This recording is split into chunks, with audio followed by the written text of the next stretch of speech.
Okay, and we are live. Welcome to a new episode of All Things Xbox Podcast. Once again, I got Logan with me. Logan, how you doing this week?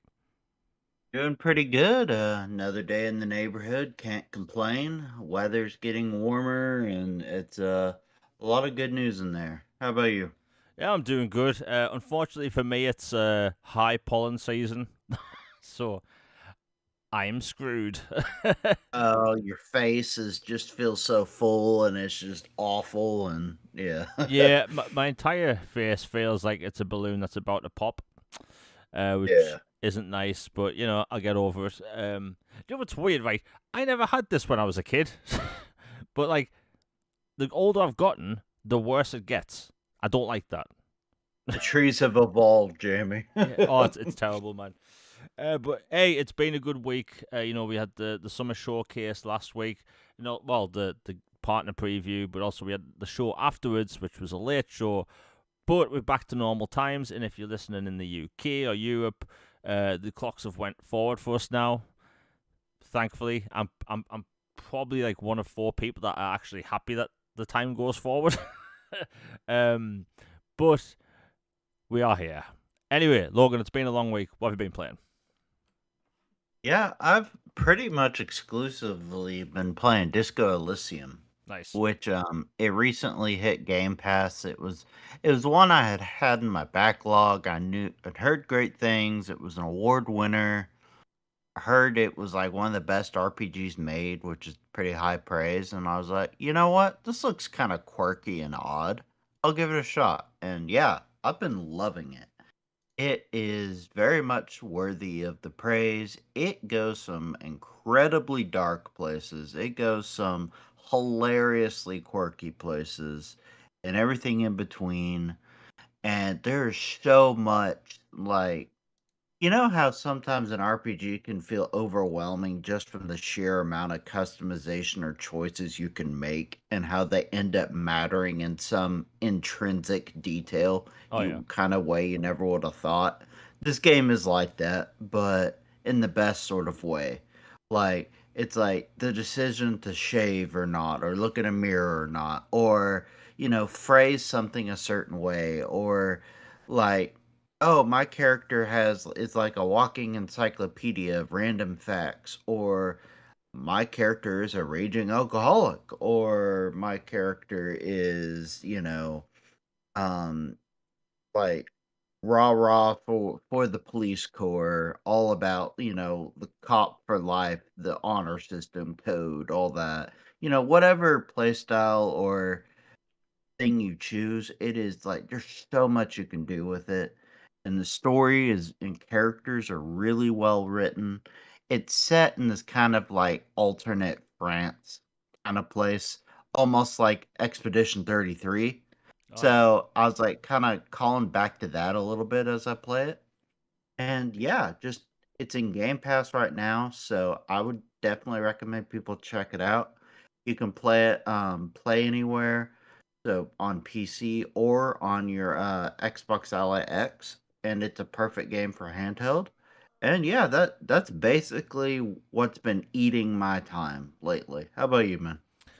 Yeah, I've been playing all sorts. Before I get into what I've been playing, we've had a bunch of difficulties when it comes to tech behind the scenes. Twitter, I'm not even kidding. Twitter went down the second I posted the link for the podcast. So if you're watching this live, it's greatly appreciated. But sharing it out really helps and stuff. It doesn't help that Twitter sometimes just completely craps the bed and stops working right when you post a link, which is unfortunate, but we'll move. No, I've been playing all sorts. So, like, I haven't got any footage for it today, but I will next week. And I got a review code by Square Enix for Life is Strange Reunion. And, by the way, Logan, did you ever play the first Life is Strange game? Yes, one of the most Yeah. traumatically beautiful games I've ever played in my life. Yeah. So, basically, this game takes place after last year's title. But it gives you a recap of the first game as well, where you play as Max. Mhm. Instantly you can tell it's going to hit just as hard. Like you said, Oh, no. yeah, like that first game was traumatic. Especially a certain chapter later in the game. Oh yeah, I can never think of photographs the same. Yeah, like that game was brutal, but it was amazing, and I never thought they'd actually like move forward with that story, because it kind of just had like a a proper ending, and then no matter what choice you picked, it turns out there was a canon ending after all. So Hmm. basically, this game just throws you into the deep end straight away. Chloe's back somehow. The game kind of explains earlier on, but I won't spoil it for people. But yeah, beautiful game, beautiful game. Easily the best Don't Nod looking game they've ever made. The similar choices, similar powers as the first game. But man, like that studio can somehow just make choices hit hard, even from the beginning of the game, which I really like. But next week I'll have footage and I'll talk about that more. But wow, Life is Strange. What, 12 years later, maybe? Still just as good. And if people haven't played that first game, play it. That is, Oh, yeah. it all timer. Yeah, I feel sorry for people I'm telling to play because like they'll have an amazing time, but they're going to be traumatized for the rest of their life. But it'll be worth it. But I've been playing that. Been playing Space Marine 2 in co-op. Fun fact: when that game came out, I was playing in quality mode. I never really thought anything of it, because it was a gorgeous game, super crisp visuals, and I don't know if they've updated it or not. I'm guessing they have because when I started playing co-op with a friend, he was like, "Jamie, just put it in performance mode." And I was like, "Okay." So I reluctantly put it on performance mode, 60 frames, and it's crisp sharp. So like, I don't know if it's just a mental thing or if they've updated it so it's a higher resolution because it looks pretty close to 4K or whatever, post processing they're using. But man, I regret playing that on quality mode now because I was going back and forth thinking, like, does it look that much better? And like, yeah, it does look a bit better in quality mode. But when you have so many enemies on screen, the 60 frames does help. So like, it's been a completely different experience in co-op. They've also added more co-op missions over the past couple of years. So like, there's like 12 post-campaign missions you can do now. So I'll be getting into that soon. But man, what a game! Going through this game really makes me miss the linear third-person shooters. We just don't get them. We did all the time in the 7th generation, and now you just don't get them at all. We've had Space Marine 2, and that's it. I can't think of any other linear third-person shooter. And it's been disappointing. But other than that, I'm loving the game. I've actually been playing some old games, which actually connects to what Nick W in chat has just said, which I'll mention now. Thank you for the $4.99, Nick W in chat. He says I modded my PS2 and cleaned my old Sega Genesis.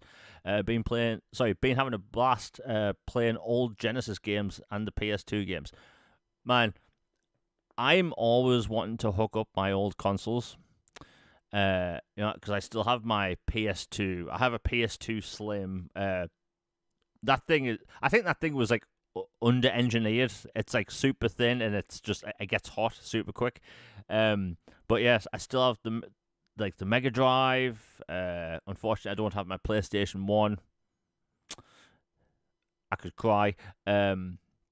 But man, like my original Xbox doesn't work. That stopped working in 2006, unfortunately. But yeah, I love the idea of just getting all the consoles again. Like I've been wanting to get another GameCube. I think those generations of games just have like endless nostalgia. Like the PlayStation 2, like that library was amazing. The amount of JRPGs, action games, like Grand Theft Auto and the thing at the time was incredible. Logan, do you still have any old consoles hooked up? Hooked up. I've got my N64 hooked up. I've got let's see.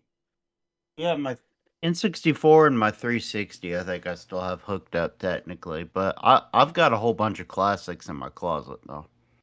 Yeah, I think the oldest console I have hooked up right now is my 360, and I hate the fact that that's now being called a retro console.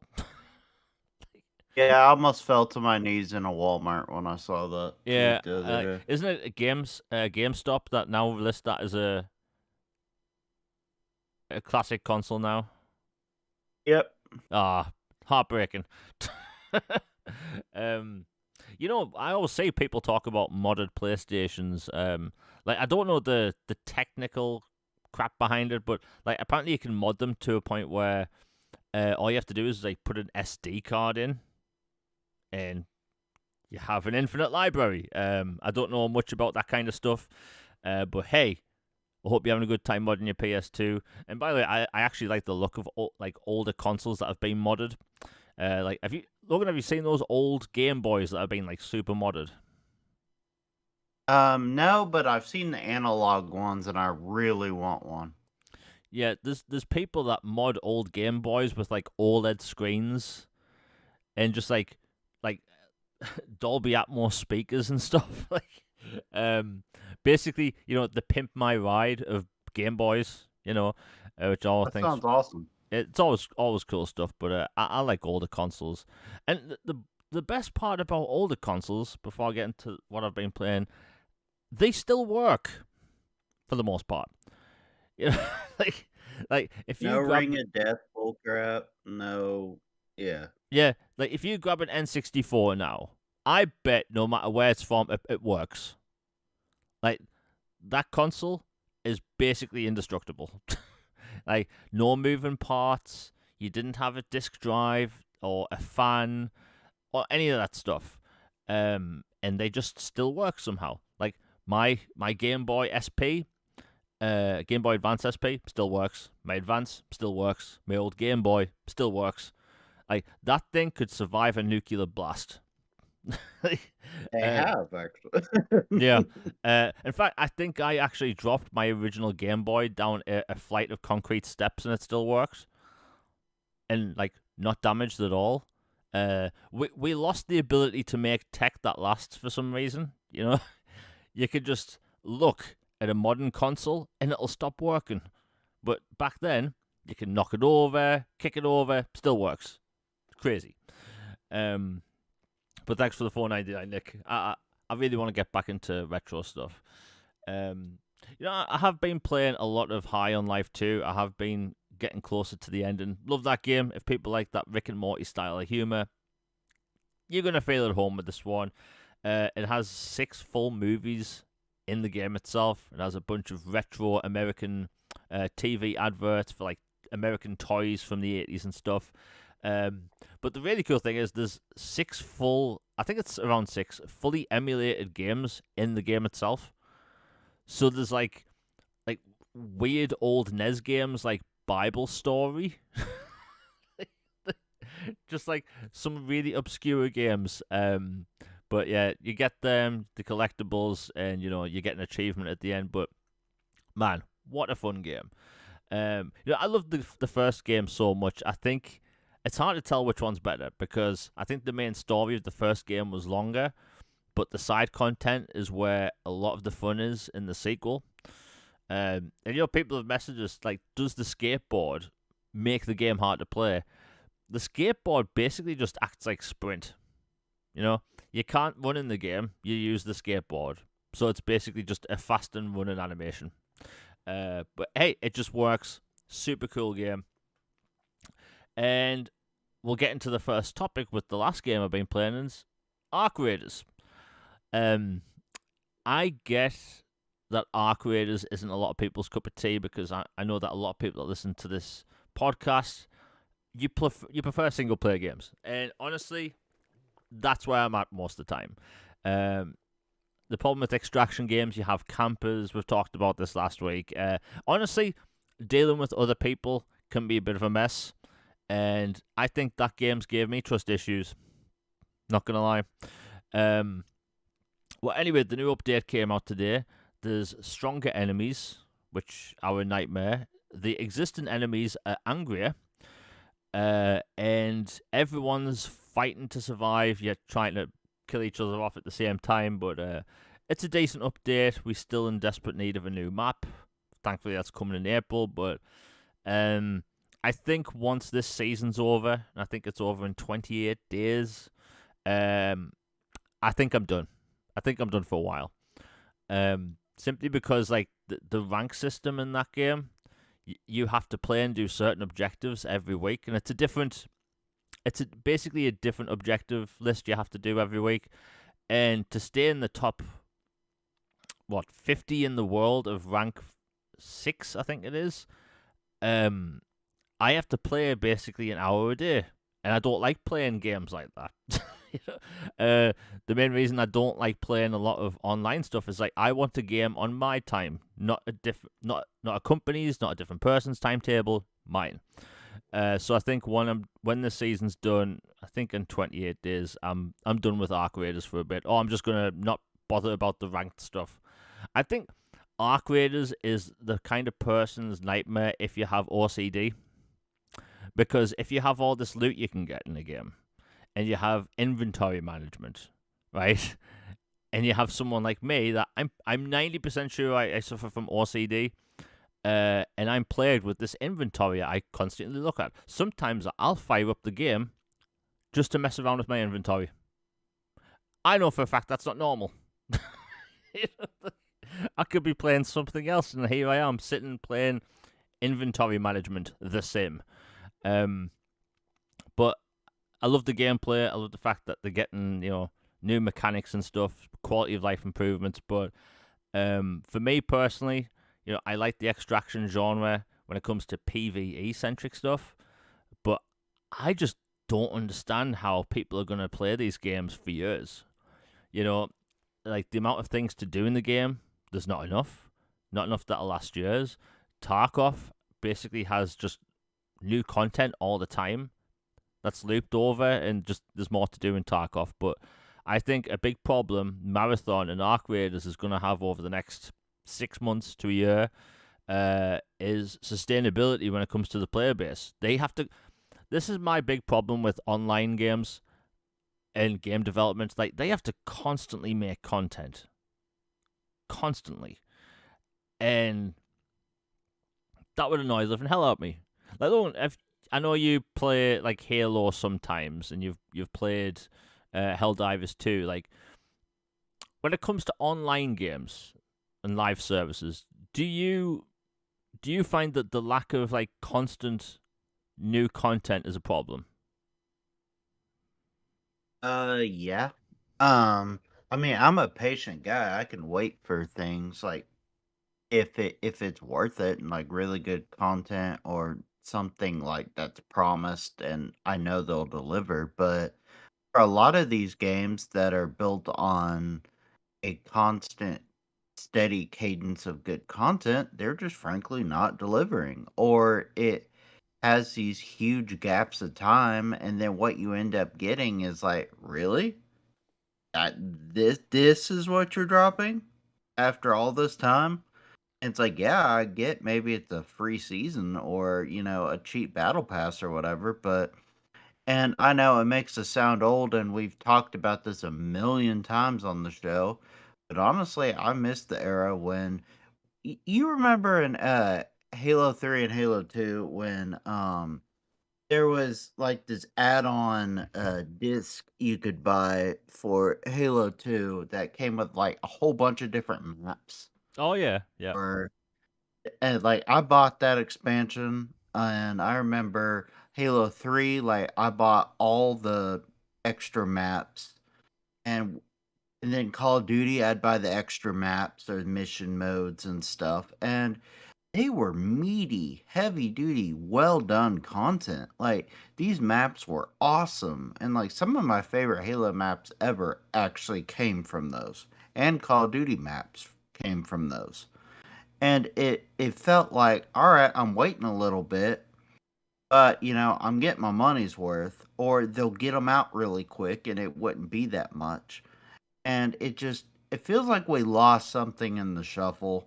And I know maybe that's a hindsight or back in my day view, but it just seems like the constant need for content, and the way they're going about it is just It's not matching and meeting what it needs to. Yeah.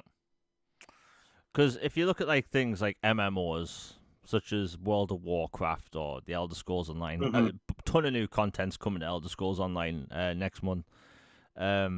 Basically over the next couple of months. But like, you get basically one big expansion a year or so, and like a drip feed of like smaller pieces of content throughout the year. And I think okay, I get it. Those games typically launch with a crap ton of quests to begin with, but Hmm. I and I know there's a lot of people getting the marathon at the minute because that's relatively new, but I just don't know where people are gonna. I don't see how these games are gonna retain the player base for the next year because, like, on PC, they've had extraction games for years, right? They know the deal.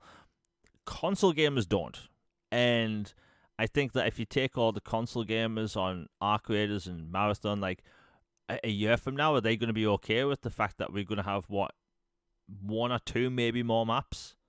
I don't think that's enough. I think the quests in those games, it's not enough. And granted, like back to Arc Raiders, like the gameplay is great, the performance is great, the visuals are great. Encountering like random players and just talking with them and like just doing things with other players, that's fun. But I just can't see like how these games can be viable for years to come because the developers plan to support these games for over like they say a decade, and I hate it when developers say a 10-year plan. That's a death sentence. Yeah, Don't ever say yeah. that. Every single time we hear that, we're like, okay, it's not gonna last. Like Avengers, remember that had a huge launch, right? Huge marketing cycle. And like I was one of those people. I was like, "Oh my god, this game's going to be amazing. People are going to play it for years." And remember how we were told we were going to get free expansions all the time? And then Hmm. we got one. It was the Black Panther expansion, and it didn't even have achievements. Like, what were they thinking? Uh, Halo Infinite, yeah, like, Halo Infinite. I'm a Halo single player guy. Like, I've had no mhm. single player Halo content since 2021. Right? Where's my Halo stuff? I don't They have any. weren't too endless to me. They seem pretty finite to me, not infinite, and not. Yeah, Yeah, the it's thing is just with Infinite, brutal. like we all went into that thinking we're gonna get single player expansions. Even one would be enough. Um, and Halo's never had single player expansions before, so like going into a new one, you couldn't just think, oh, it's gonna get it, but like we were kind of promised it. Um, back, look at Grand Theft Auto Online, right? That became a money printing machine for Take Two. And you know what we didn't get in return? Proper expansions. Oh, did Uh, you see that 360 dev kit thing that happened about GTA the other day? oh no. Oh, I thought you'd find it really interesting because you're always talking about the expansions that were promised and never came for GTA 4 and 5. But yeah, apparently, a somebody found an old 360 dev kit, and bought it for cheap and loaded it up, and it had an old dev build of, I think it was GTA 4, and it was meant to originally have like a zombie like online or something like Oh, crazy. that breaks my Like a heart. zombie mode for either 4 or 5. I can't remember which one, but it was like a huge mode that was supposed to come, and then they dropped it because shark cards, and why do effort when you can make money for doing nothing kind of thing. That's heartbreaking. Oh god. Because when 5 came out, and this was after Red Dead Redemption had its Undead Nightmare, I always thought that city would be amazing for a Walking Dead like expansion. Apparently, so did they. Oh god, that's hit me like a ton of bricks. I was angry enough that we were going to get 8 expansions for GTA 5, and then they all got axed for online slop. But now that a zombie expansion, oh man, it's micro. I know this wasn't a topic, but microtransactions has ruined gaming for me. That might be a bit overly dramatic if it sounds like that. Well, it's meant to. I think microtransactions just changed everything. Gaming was so much more fun. We had expansions for games, like shocker, I'm going to make this topic about Mass Effect. Do you know Mass Effect 3, when it came out in 2012, it had its multiplayer mode, and you could actually buy packs in the game so you could unlock characters and even have heavy weapon ammo. That's right, you had to pay for it, right? But if you played the game, just did 3 normal matches, you would have enough currency to buy the best loot pack in the game, right? So I thought that was fair. But like ever since the introduction of microtransactions, it's just made every generation beyond that worse and worse. And give me some, an apocalyptic nuke information drop about GTA. It's triggered me. Like that. Oh man, that's so disappointing. I just think about where GTA would be right now if shark cards weren't a thing. Would we be on GTA? A better place, Jeremy. A better place. Like, honestly, where would GTA be now? Would be on 7? Maybe. We'd be on at least 7 or some, like, spin-off or something instead of 5 versions of 5. And, yeah. Yeah, like, and, like, that game has made ungodly amounts of money. And, GTA 6 went into production, full production from 2018. And do you know what's sad? I know for a fact I'm going to get 6 this year if it releases. And I'm going to be so disappointed the day it comes out because I'll be knowing no matter how much I like this game, I'm not going to get single-player expansions. Because we have to chase shark cards. But yeah, that's the Arc Raiders topic. My God, we have a bunch of topics to go over. Literally like 14 topics. So anyway, let's get into it. You know what? Resident Evil 7 and Super Meat Boy 3D just came out today in Xbox Game Pass Ultimate.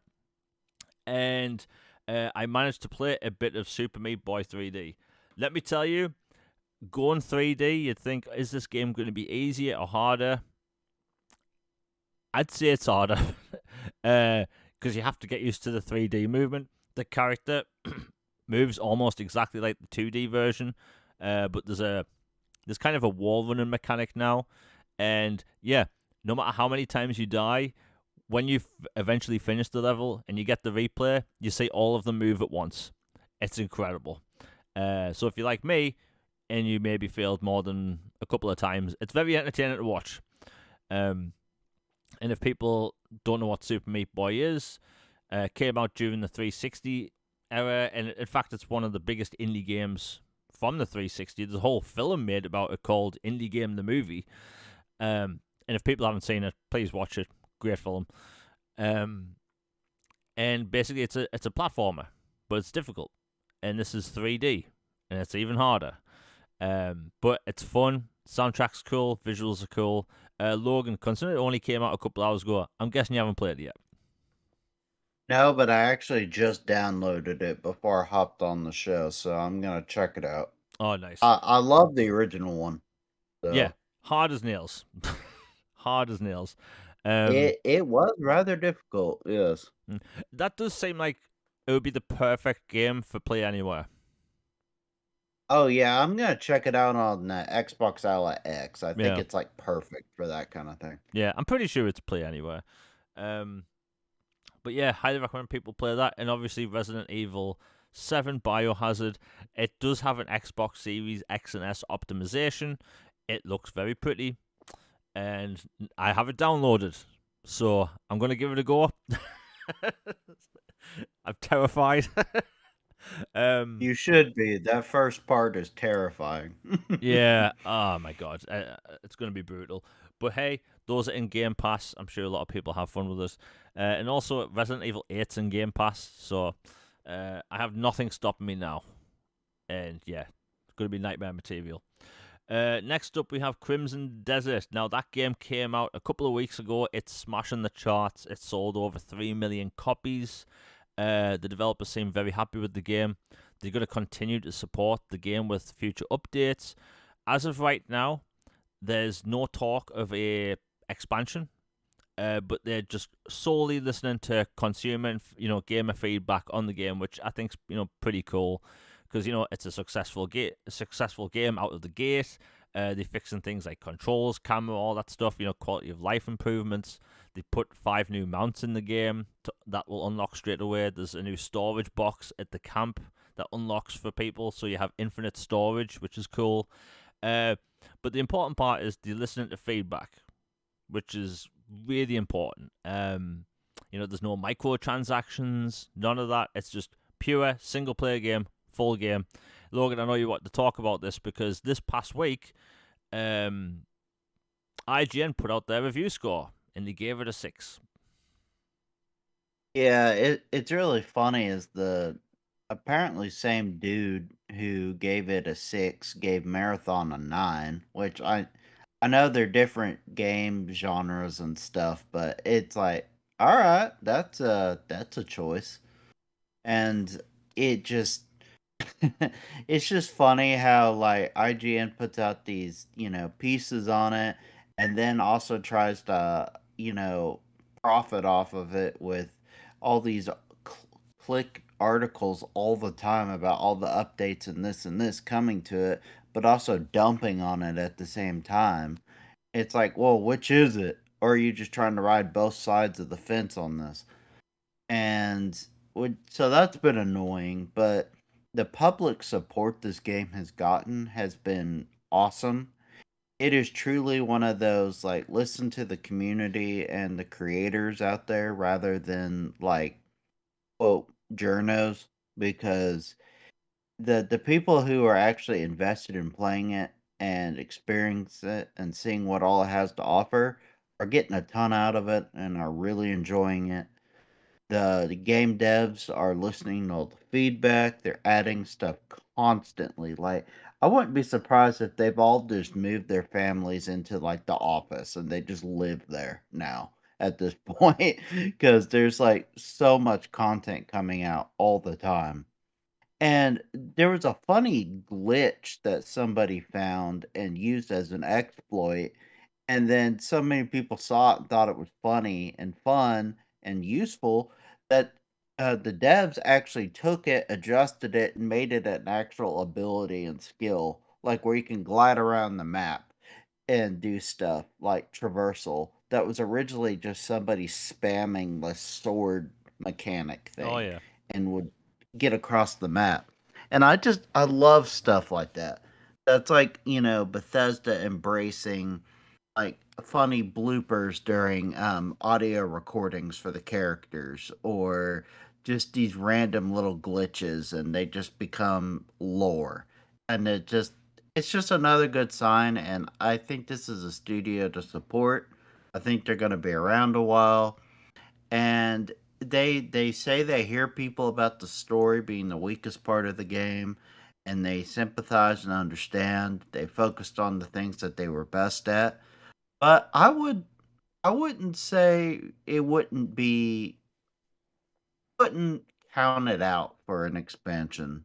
I think there might be some story stuff in the works eventually because it does sound like they acknowledge that. Yeah, I mean that's good. The fact they acknowledged the story thing, which I think most studios would just ignore. That's Yeah, I mean they had the balls to say, "Yeah, we screwed up on that," but yeah, you know. and that's a good sign. Like I'm probably gonna pick it up this next week, just because I've been burned so many times in the past with games I've looked forward to, and then there's just problems day one. And thankfully, this doesn't have problems. But like, if you just wait for some patches, your gameplay experience can be so much better. But I've been told non-stop good things about it, and I think this is a big single-player game people really need at the minute. But the fact that they're just going to keep on improving it, which is great. It had a huge marketing cycle. Especially in Korea, like absolutely massive. But like, I think it might have been an obvious thing. Like this game was poised to be absolutely massive. Because like every year or two we get a big fantasy game that pops off. Elden Ring, Baldur's Gate 3, Expedition 33. Like these games just like kind of came out of nowhere for a lot of people and dominate. Like Elden Ring sold over 25 million copies, and it's by no means an easy game. But they sold, like, From Software sold a fantasy game to the mass market that's hard as nails. You know, Baldur's Gate, CRPG, mass market bought it. Expedition 33. Like, Logan, can you remember the hate Expedition 33 was getting before, it kicked off? Because, like, people were so against turn-based combat. Yeah, it's a very big one of the example of those, like, don't knock it till you try it kind of things. Like, you know the bird meme where the bird is like screaming and angry, and then somebody gives him a cracker, and then he starts singing. Yeah. It's like that. It's like, you know what? Try this. Like, you might really like it. Maybe it sucks and you were right, but you don't know until you try it. So at least give it a shot. And it's awesome the collabs between them and the Final Fantasy, particularly Final Fantasy VII team, have been awesome. Like the cool costume collaborations and like, symphony stuff and like art and stuff. Like they clearly respect each other, and yeah, it just brings out more in the community in a good way. Yeah. But hey, Crimson Desert, they listen to feedback, which is great. I have noticed this weird back and forth between gamers and journalists with this game, because gamers tend to love this game. Whether they didn't like the story or some gameplay elements, like it, that's one thing. But like journalists, for the most part, seem to not vibe with this game, but gamers do. And It's just a job. yeah, and honestly, this game doesn't hold your hand. You don't have any yellow paint on like walls or whatnot. Like you mentioned before, I think you mentioned this last week. How there's no Ubisoft icons all over the map. Mm-hmm. The game doesn't tell you really what to do, and I think that's perfectly fine. Like video games really only start telling you what to do the 7th generation. Before that, you just had to figure it out yourself. And I think some games, we kind of need that back. And I think to have a big game like that, like people are discovering all kinds of like gameplay mechanics. The fact that you can cook food with the reflection of the sun off your sword, like that's a thing that's in the game. The game doesn't teach you that, but it's a thing gamers found out, which is super cool. Yeah, the controls I see people mention a lot. I think a lot of games have funky controls. It's just something I kind of have to get over. I think when it comes to like, I tried one of the wrestling games not long ago, and the controls were atrocious, and there was no tutorial, so I had to wing it. But at least with Crimson Desert, they're actually going to patch it and improve things. I think it would be ideal in the future. Just let people customize the controls in all games. like, Mm-hmm. like there's no reason not to. I know if you have the Elite controller, you can do that yourself and have presets and stuff. But like most people don't have that controller. But my God, Speaking of that, yeah. oh, go ahead. No, Sorry. go. Oh, I was gonna say, you remember, speaking of weird controllers, that like OG Xbox or 360 Met game that had like this like basically a keyboard sized controller with Steel all these Battalion. knobs and switches? Which one? Steel Battalion. Yes, that one. Man, like people act like games like that are the norm now, which is it's crazy. I mean, to think about back then, you had to have a controller specifically for a game. Yeah. By the way, I remember we have an entertainment franchise, shop chain in the UK called HMV. In the early 2000s, I remember they had one set up for Steel Battalion, but you couldn't play it. It was just set up just to show you what the controller looked like. And I always remember being super jealous of the fact that I couldn't have it, because that thing in the UK was, I think it was like £180 or something. It was something absurd. But yeah, compared to how games used to play and control, Crimson Desert doesn't sound that bad, But hey, It is what it is. Crimson Desert's popping off. And honestly, it's probably going to be one of the best selling games of the year, which is nice to see. I love the fact that these single player games are getting the limelight because, again, multiplayer slop. Uh, all these multiplayer games just making endless amounts of money, and then you have certain Fortnite modes are shutting down because less people are playing them. Less people are playing basically Warzone, Fortnite, Apex all together. So this is me hoping.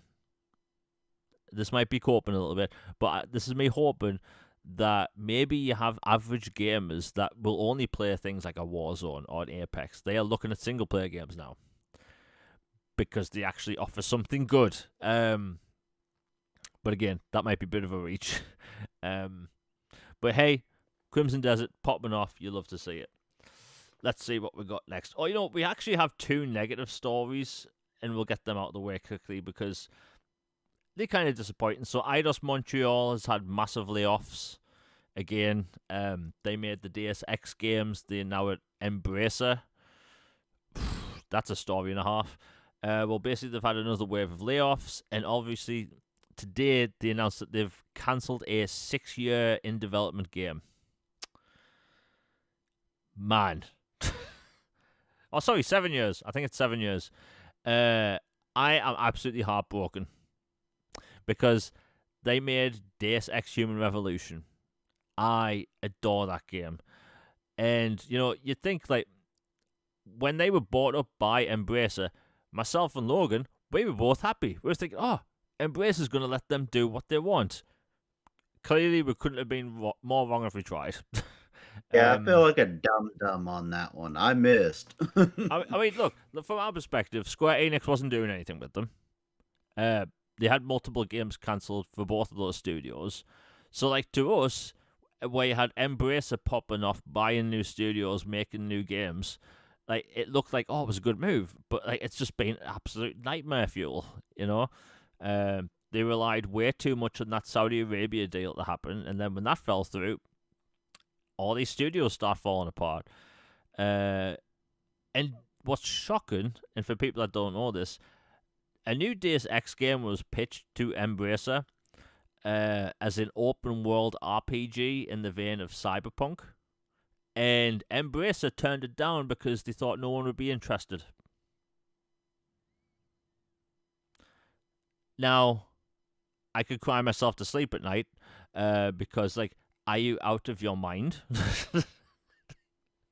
Like, a massive open world Deus Ex game in the vein of Cyberpunk where you could drive around, solve cases. That would be incredible. And we will never see that because Embracer and their hubris, they stuck up their own, behind, basically. They are super talented studio. They made the Guardians of the Galaxy game, which is so good. But it's heartbreaking because they have so much talent there. They opened up a brand new, fancy new studio, I think, in Stockholm. Oh, no, it wasn't Stockholm. I'm thinking about a different I was studio. about to say, there's some irony there. Yeah. But, like, I think they opened up a new studio as well. And, yeah, just a big game cancelled. We don't know what it is. We'll probably find out at some point. But Embracer, man, they just don't know what they're doing. Like, granted, the THQ Nordic branch of Embracer, they seem to know what they're doing. They basically do AA games and remasters, but they still make games, and you just have Embracer just in shambles, man. Logan, what do you think? Because it might have been a big open world RPG, but we won't know just yet. Yeah, it's a bummer. Like, the idea of a Blade Runner style game like that is just such a colossal missed opportunity that we could have had a Deus Ex game like that. And, it's just more bad news for the studio. They've had several projects and pitches recently get axed, and they've been trimming the staff. And Crystal Dynamics has not had a great time either since they were acquired by Embracer. Basically, there's a big culling of studios. Like, they acquired all these studios over a pretty quick amount of time, and quite a number of them have, hit the graveyard since then. And it's been this deal just keeps getting worse all the time kind of thing. Hopefully they can turn it around because I liked their ideas and passion when they first started this. It just has seemed like they just don't know what they're doing. Yeah, I mean, do you know what's weird? When Embracer bought Eidos Montreal and Crystal Dynamics, the fact that they didn't get remasters out of the Tomb Raider trilogy and Deus Ex straight away blows my mind. Yeah, that was what are you doing? That's like easy money immediately.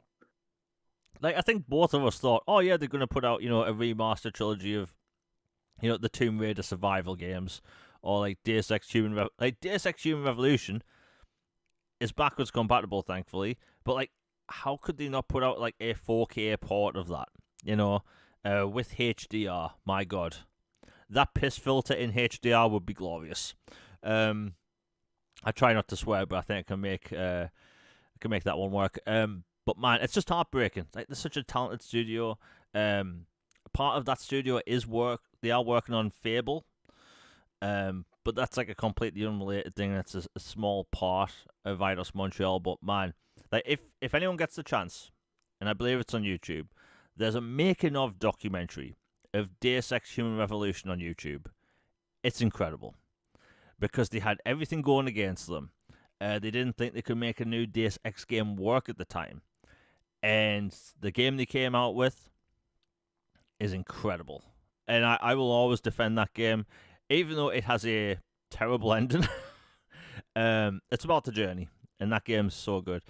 But before we continue, we have a super chat by 808 Vault Dweller 90. Thank you very much for the $10. He says, "Good day, Jamie and Logan. Speaking of controllers, have either of you tried the GameSir G7 Pro? I'm thinking about getting the Wu-Chang edition. My regular controllers keep getting sticky right triggers. I haven't had sticky triggers, but stick drift, man, I get stick drift all the time." So for people that don't know, why would they know this? I have a habit of knocking controllers off tables at every opportunity by accident. Is it you or your cat? It's me. I can't blame a cat in this one. Like, maybe sometimes I'll give him blame, but no, it's all on me. I am clumsy beyond belief. I will knock it. So you know that theory about how a piece of toast with butter on will always fall butter first? Yeah. I'm like that with controllers, but the controllers fall sticks first. And if that happens with a controller, you get stick drift straight away. You could literally buy a controller brand new and drop it from about 2 foot onto its sticks, and you get drift. And that, you don't want to know how many times I've done that. You really don't. More times than I care to admit. But the GameSir G7 Pro, I have been looking at one of those controllers because they have Hall effect sticks. And Hall effect should be an industry standard by now. Like, it costs pennies more to make than a regular stick. It's not like some super advanced space technology from the future, No, it's just, it's better made sticks. But that don't rely on these little white pads underneath the stick, which is stupid. By the way, Logan, how stupid is it that modern stick technology we have in all of our controllers are based on something that was made in the 90s? Yeah, starting with the N64, third leg controller, basically. It is crazy. Yeah, and guess what? That controller had drift too. Oh, terribly. Yeah. I remember like having a real bad go with Zelda and Smash Brothers and stuff with stick drift on that. Awful, absolutely awful. I remember getting stick drift while I was playing Star Wars Rogue Squadron. Do a barrel roll. Yeah, that game is next to impossible with stick drift. But yeah, GameSir G7 Pro, I've heard a lot of good things about that controller.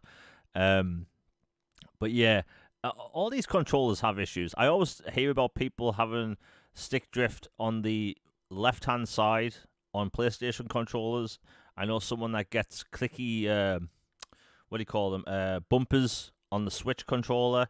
Like, these controllers, they make them for pennies. We pay, what, Logan, how much is an Xbox controller in the US? Is it like $70?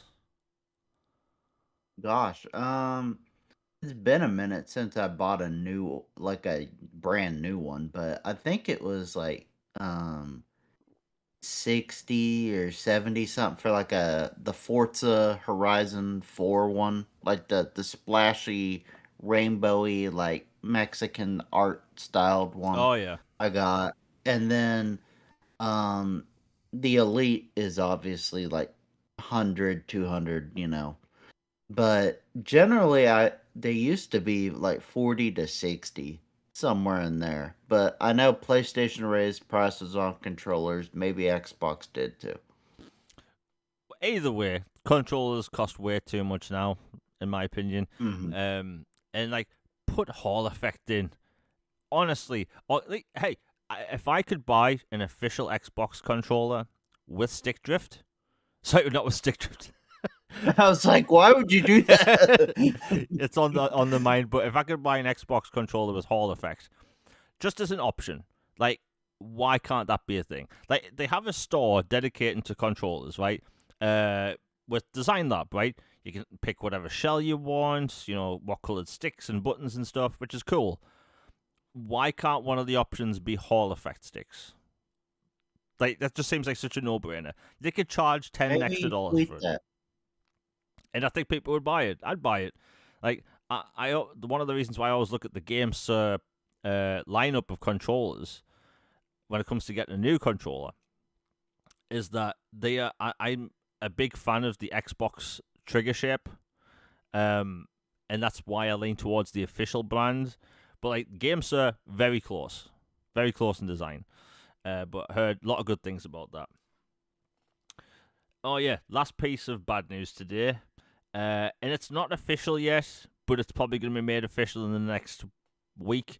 Mudang Two Hearts. It looks like it's done. Oh no, was that the Taylor Swift K-pop Yeah, like Splinter Cell game? yeah, Dang it, I wanted that one. yeah. Like, Oh, this was low key one of my most anticipated games. For people that don't know, it's basically a third person shooter, Splinter Cell style game, but you kind of play it as a K-pop star turned secret agent. And the plot sounded amazing, and it looked amazing as well. It looked like a gamer's answer to Splinter Cell, because Ubisoft's not doing anything with that franchise. It looks like everyone in the studio's been fired, and the only people that are left are the vice presidents. So yeah, that's done. A lot of studios, by the way, have been having issues. Nakon's had a bunch of layoffs, and aren't they going bankrupt? yes, basically they and three of their subsidiary studios are going bankrupt. They're not getting shut down in the deep red financially. Like, so many issues in the developers of or one of the creators of Yakuza making a game called Gang of Dragon.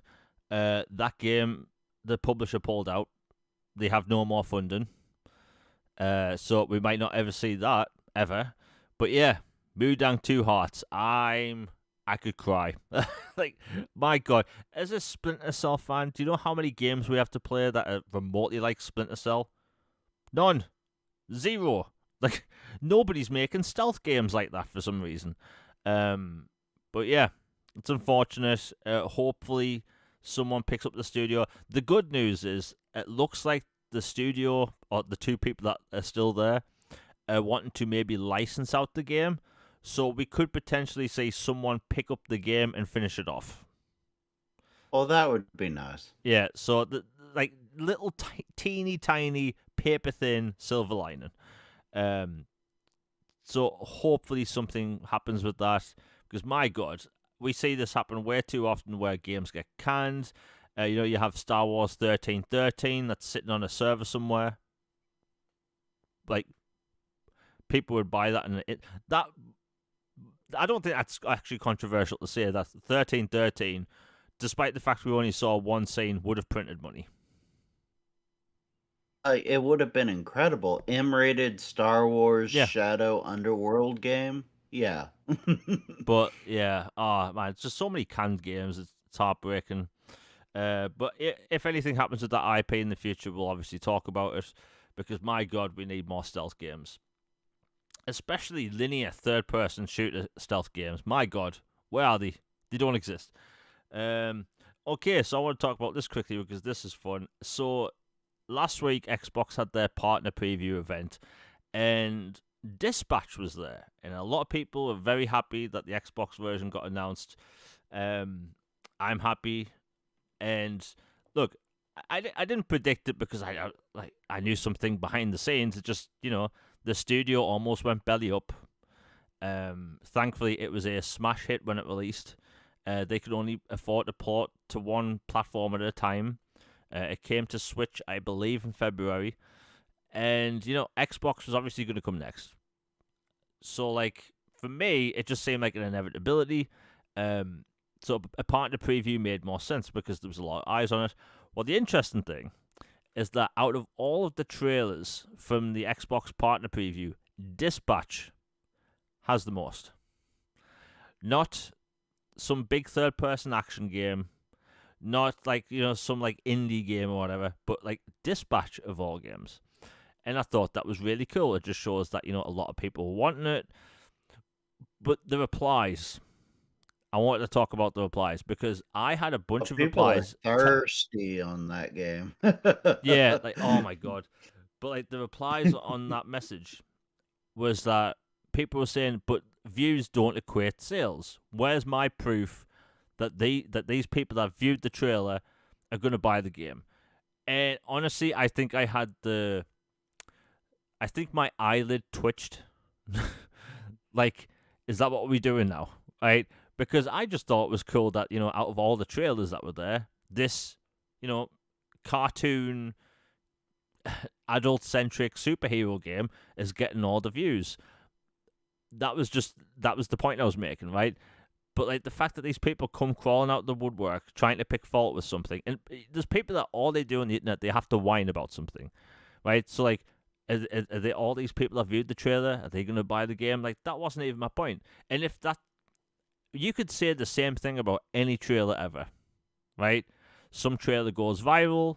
Hey, people watch it. How many times do movie trailers get millions of views and then they bomb at the box office? All the time, right? So, I was just making an anecdote about, hey, it's getting a lot of views out of all the games there. But yeah, people had to pick fault. That's the thing about social media. People have to find fault and complain and whine about everything. Bit of a shame, but hey, at least Dispatch is coming to Xbox this year. Logan, I assume you haven't played that, right?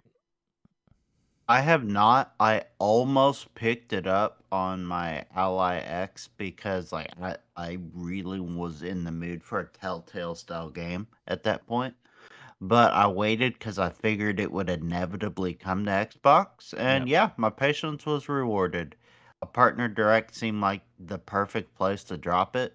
It filled the bill like they have in the past, where big games that have been missing show up there from third parties. So yeah, I'm glad I waited, and I will definitely be getting it. Yeah, it looks good. And I think in the space on a console, the lack of superhero games is egregious. Oh yeah. like, One important clarification for some people who might not know is that the dispatch version for Xbox is not censored. It is not the Nintendo version. It is like the PC PlayStation version for those who care. So just putting it out there for those who wanted to know. It is not modified like the Switch version. okay, that's good. Look, I know it was a bit of a thing when it came out. I do not agree with censorship at all. I think it's dumb. We have ratings in video games for a reason. You know, if you're gonna make a rated 18 game, have it rated 18. I know in the US you guys have mature rating, which is There basically the is same. technically an adult only, but it is basically a death sentence for a game. Like if you get rated AO, it's basically people are just calling your game what is an appropriate word I for get what you this? mean. Adult entertainment game version. Basically. Like if you get an AO rating in the US, it basically implies something like that. And even if it's not. And so it's a death sentence for games over here. Yeah, yeah. I mean, over here the highest rating's 18, and that's basically everything you said. Just the only difference is with 18 games in the UK is that you just get asked for ID. Hmm. Like that's the only difference. Like they're still on shelves and stuff. Oh, they're not even in shelves over here at all. Really? Yeah, like when I don't again back to 7th and 6th gen, but you remember the controversy with San Andreas when they Yeah. discovered the hot coffee mod and all that? Oh yeah. Well, over here in the States, like they bumped up the rating temporarily to 18, and thus GameStop and Walmart and all the stores yanked it off the shelves, and it was Wow. not for sale in store. So Rockstar was panicking because they're literally not selling the game because companies don't want a quote adult only game associated with consoles that also play children's games, or it was a whole huge deal until they removed the ability to even do the hot coffee thing to begin with, and then they re-released it, and then it was dropped back down to M and put back in stores. So yeah, like that rating is like scarlet letter over here.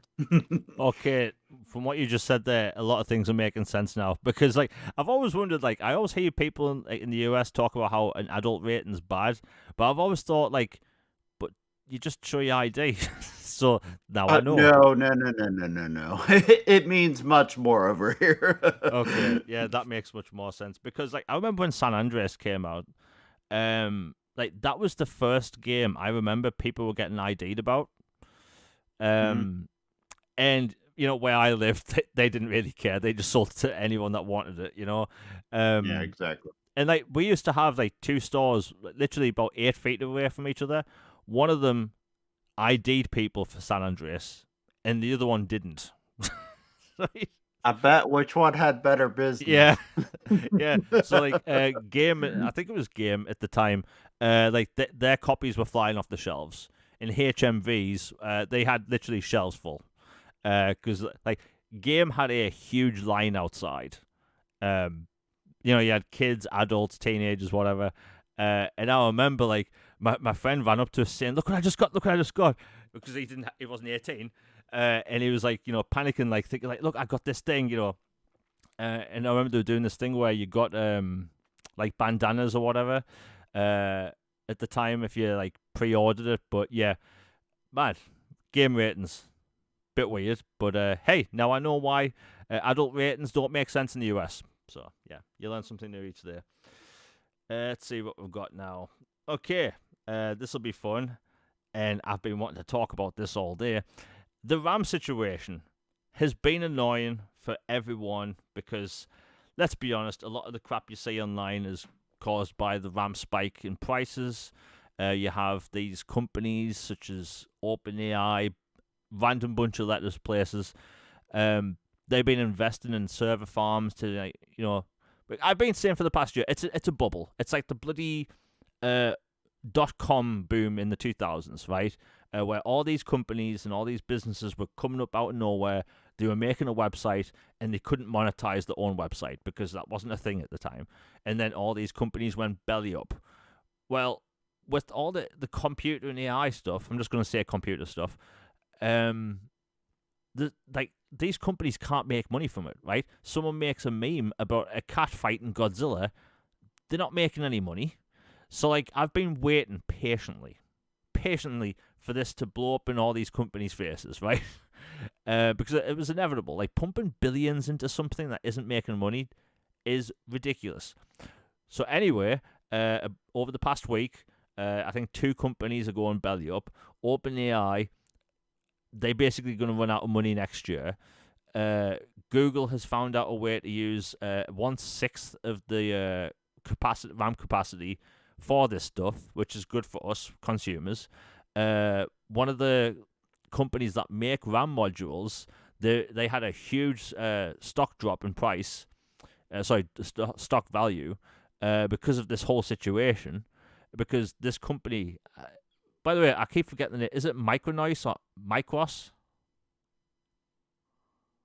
Or which one? The RAM module manufacturer. Oh, I can't remember. Sorry. I'm probably wrong, but let's go with Micros. Like they had this huge stock drop off, and basically, and it looks like it's going to go this way over the next couple of months. We could see RAM dropping prices again.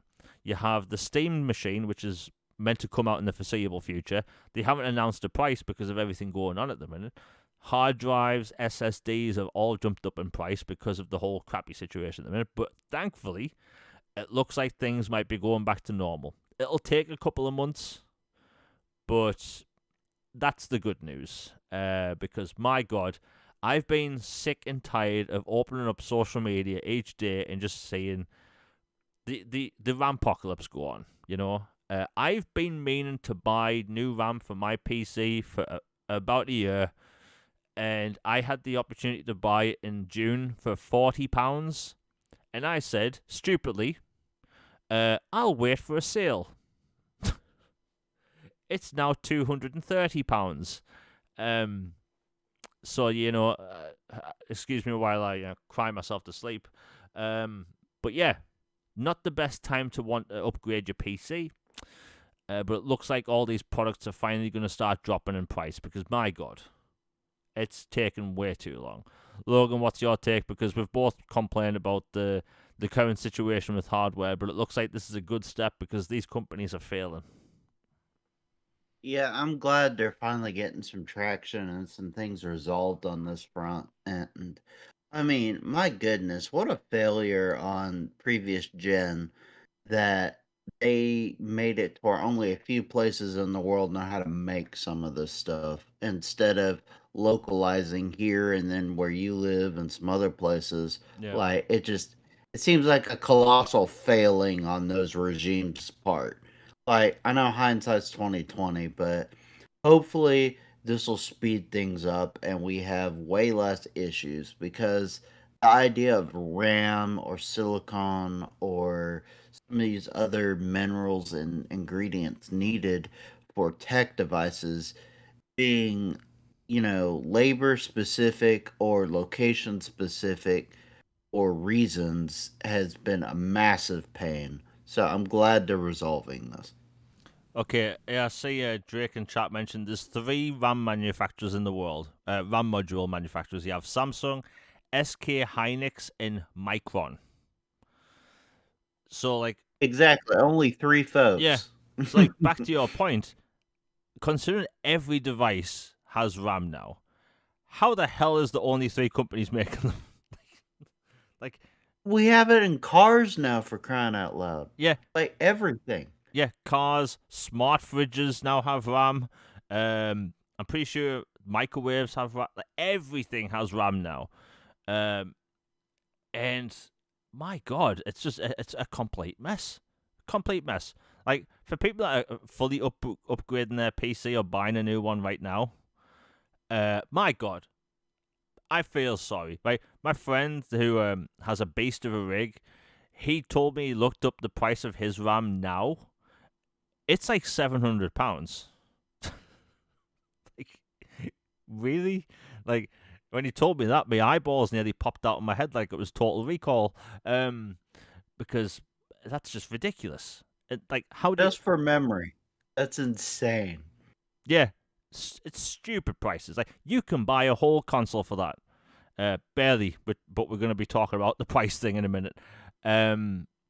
But my God, like, it just seems such like a short-sighted thing.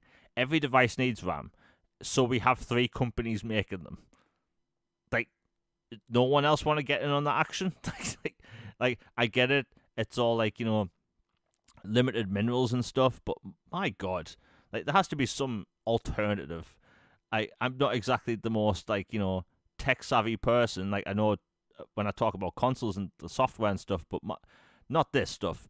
My God, 3 companies really. And when Micron announced last year that they're gonna stop providing RAM modules to consumer electronics, that's when you saw all the talk in people's feeds, like, oh hey, this console's gonna cost that much in the future. Because at that point you only had 2 companies making RAM modules. My God, that's stupid. But hey, So a duopoly yeah, basically is insane. yeah, and like that's why you have like it makes me wonder. Like I think Samsung makes the RAM modules for iPhones, but like wouldn't you think like Apple or Microsoft or just any company, Asus, Nvidia, anyone, Intel, would just be like, hey, we'll get up a new factory up and running. Yes, it's going to take 5 years, but my God, like it's just ridiculous. Like when you have a company basically saying, oh yeah, our 2026 RAM availability is all sold out, and it's January, like that's a problem, because the whole shortage thing, it's clearly a problem at the minute, and like I said, I've been needing to upgrade my PC for a year just with more RAM. That's it, nothing fancy, and it's not even good RAM. It's just regular standard RAM, GDDR5, 32 gigabytes, not expensive RAM normally, and it's over £200. Ridiculous. But hey, hopefully all these companies investing into server farms will, go belly up. Thankfully, that's beginning, and hopefully this time, 6 months from now, things will be back down in price. Because my God, I'm not spending that much money. Anyway, now for people that are listening live, if you're enjoying the show, we're about an hour and 15 minutes in. Please share it out. Hit the like button. The likes do help with the algorithm, shockingly. So it's greatly appreciated if you do that. Super chats are live if you want anything read out or a topic inserted into the show. Anyway, Logan, we still have a bunch to talk about. And I wasn't going to talk about this, but since we talk about prices right now, and considering Microsoft did this not long ago, PlayStation had a price hike.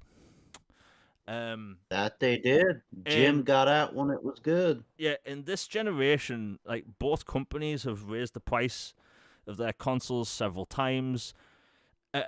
Honestly, I actually blame Facebook for the reason it started to begin with. In 2021, they raised the price of their VR headset, the MetaQuest or whatever it's called, $100.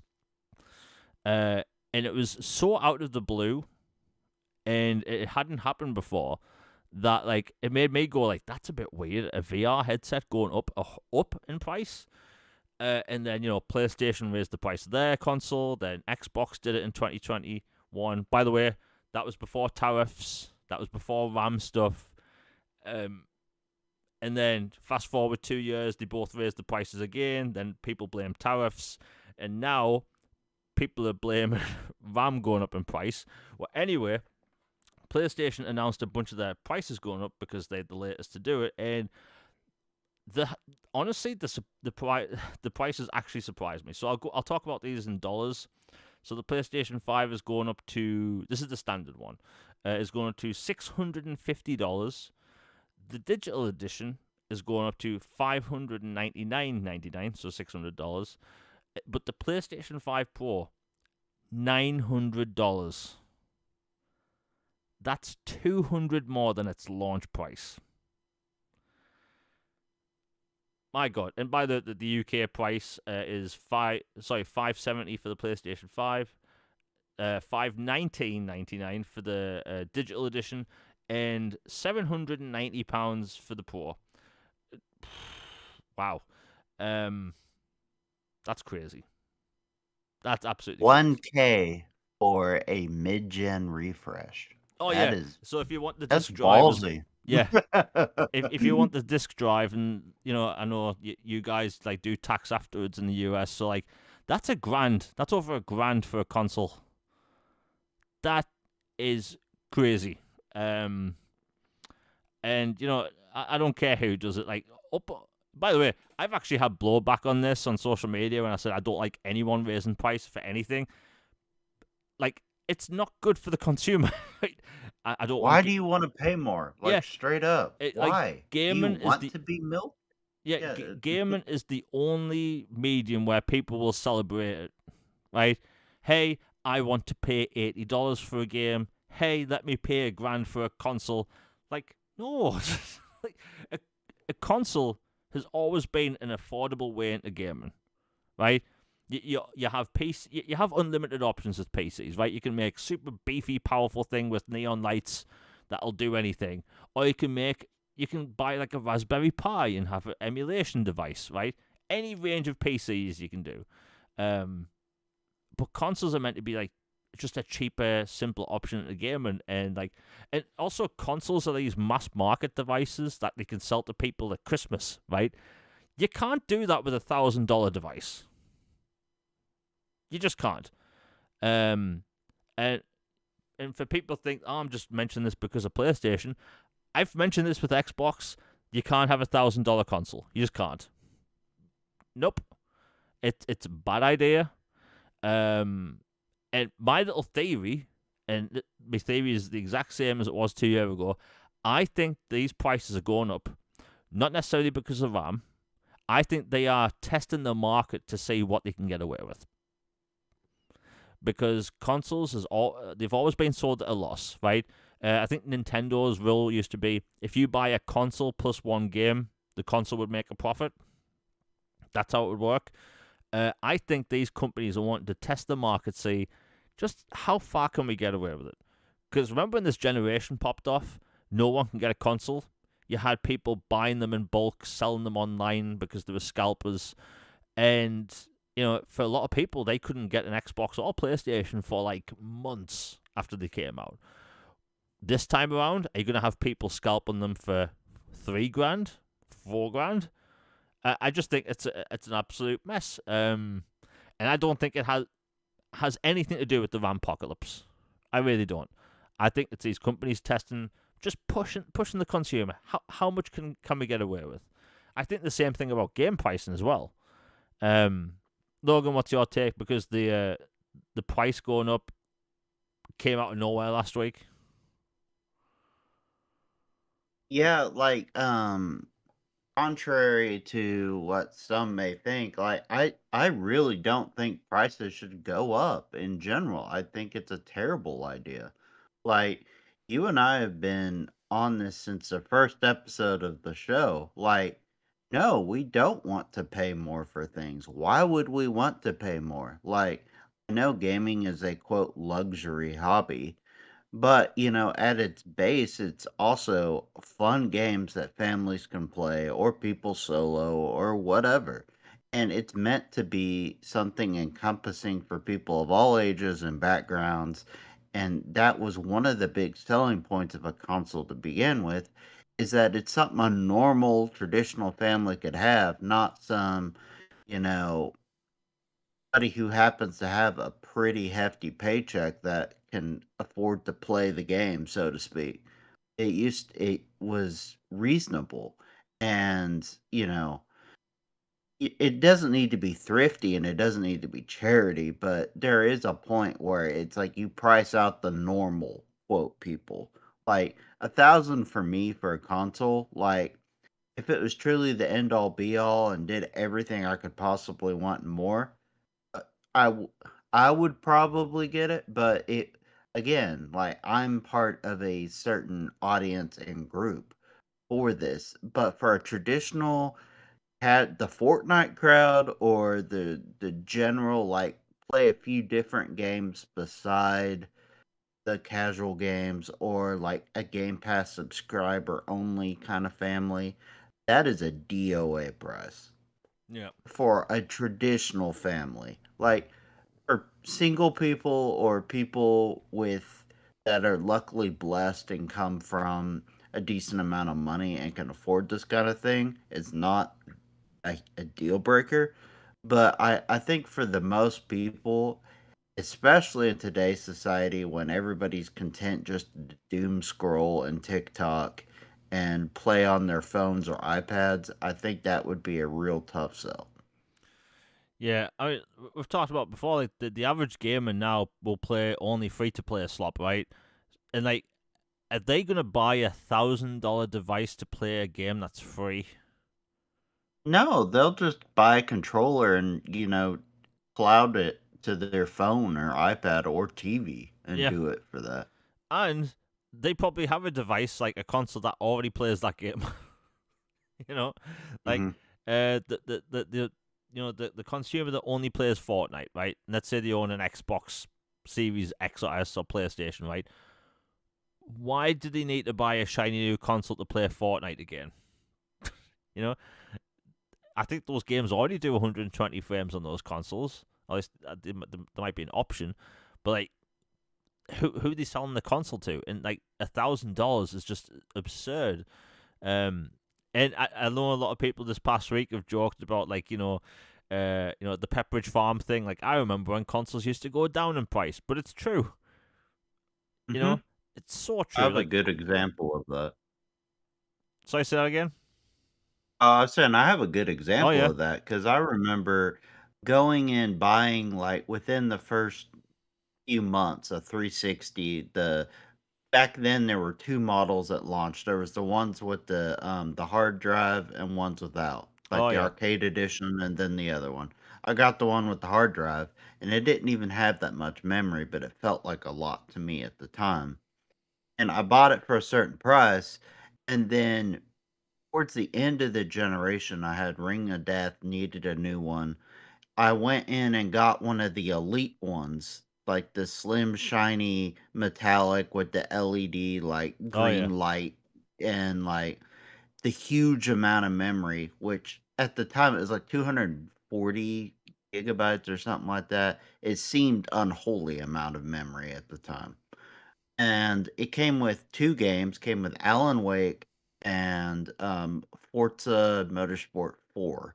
So I got all of that bundled together for less at the end of the generation than I did the 200 and like 40 or whatever it was memory um day 1 edition or less.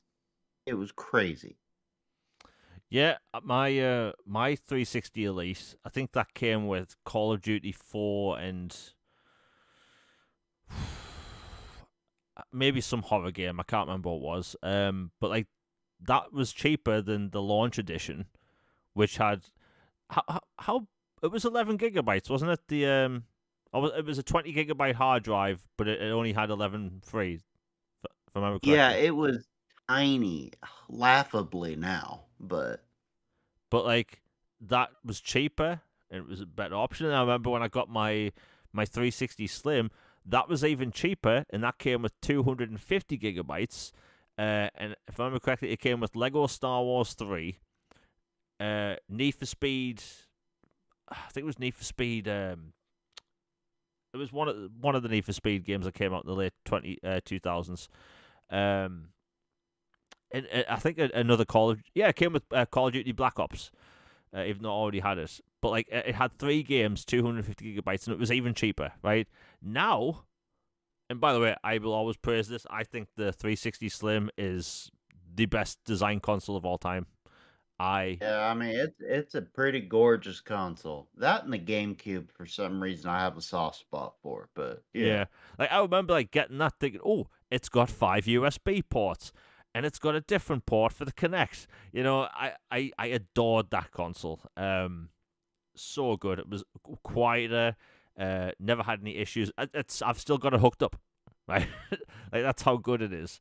Um, but yeah, tight man. It's just such a shame seeing these prices go up, man. And what's even worse is that I see. I'm not going to mention names. I see and hear people mention how it's okay. I've uh, I'm not going to mention names, but I've heard clips of certain podcasts where they were like, "Hey, I'm okay spending $100 on this game if I'm looking forward to it." Like that's not sending a good message to these companies, because it all goes downhill from there. You have companies want to charge a little bit more here, a little bit more there, and no, like You already have Take-Two talking about how, like, there hasn't been much pushback on $80 games. There aren't really any $80 games outside of 3, I think. But yeah, PlayStation raising the prices, not a good look. All I will say this: when Xbox raised the price of their consoles, you will see the Xbox is dead thing in your feed. PlayStation raises the price of it, and Jeff Keighley barely mentions it. Due to market circumstances. Yeah, and not in air quotes either. By the way, Jeff Keighley, he got a lot of crap for that, and people were defending him. But like my take is, you have the supposed face of the game industry, who's meant to be fair across the board. Like, shouldn't you want them to be fair across the board? Look, if you look at any negative piece of Xbox news, look at Jeff Keighley's feed, right? He'll leave a negative Xbox post up for like a day. He might even get, community noted several times, right? He's the fastest gun in the West when it comes to bad Xbox news. It is incredible how quick triggered he is. And when there's like negative PlayStation news, like layoffs, he doesn't talk about it. Like an entire studio was shut down. He didn't post about it. One person left Xbox and he posted about it. Like, that doesn't set off any red flags for people, And I'll go back to this a while back. Like, if you go back to the Game Awards in 2019, and yeah, I'm going back that far, the new Xbox was announced, and he was like, yeah, that's a new Xbox. And then you fast forward 5 minutes, and then when it says PlayStation 5 at the end of the Godfall trailer, he was smiling like it was Christmas Day, and he just got a Nintendo 64 for Christmas. And he was a child, right? Surely we should want the supposed face of the game industry to be fair, right? I'm not taking crazy pills, am I, by wanting that? But yeah, it is what it is. Look, I like Jeff Keighley for the fact that he puts on the Game Awards, and I think it's a good show. But when you have Jeff Keighley's Summer Games Fest, which was announced seconds after the demise of E3, people like myself dreamed of going to E3 their entire lives, and I will never get the chance to now. And that was buried. It wasn't even cold in the ground before he posted about his own show. Then you have Gamescom, which is a German game expo. And what does he have? Gamescom Open Night Live, featuring and starring Jeff Keighley, hosted by Jeff Keighley. Like, why does every game thing have to be about him? I'm pretty sure there's other people in the game space that can cover this stuff. And that's why he was getting a lot of blowback on the whole Xbox post thing. Posting, like, not posting about the price hikes the way he did with Xbox. Bits us. But it is what it is. We'll move on. You know what? We still have a bunch of things to talk about. Okay, so... Oh my god, we still have 10 topics left. And you're leaving at what? 30 minutes? I got a half hour. Yeah. You know what? We'll talk about the backwards compatibility stuff now, because I know you love that stuff. I mean, who doesn't? Wait, what's been going on with backwards compatibility? Is there any movement in it? Because there's been a lot of people talking about backwards compatibility this past couple of weeks, especially with that website up. It's getting a lot of attention. You have people looking forward towards the 25th anniversary of the Xbox this year. The last time there was an anniversary, we did get a batch of BC games. So something could be up. Yeah, basically, first off on the site, they let's check the numbers real quick. It was just a click away.